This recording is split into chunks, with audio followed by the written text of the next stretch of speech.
మానవ లాలాజలంలో ఉండే ఎంజైమ్ ఏది అని అడుగుతున్నాడు. మానవుని లాలాజలంలో ఉండే ఎంజైమ్ ఏది అని అడుగుతున్నాడు. అమైలేజ్.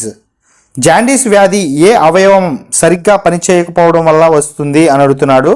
ఏ అవయవం? కాలేయం. గాయిటర్ లక్షణం ఏ గ్రంథి విస్తరణ కారణంగా వస్తుంది అని అడుగుతున్నాడు. ఏంటిది? థైరాయిడ్ గ్రంథి. మానవ శరీరంలో అతిపెద్ద గ్రంథి ఏది? మానవ శరీరంలో అతిపెద్ద గ్రంథి కాలేయం.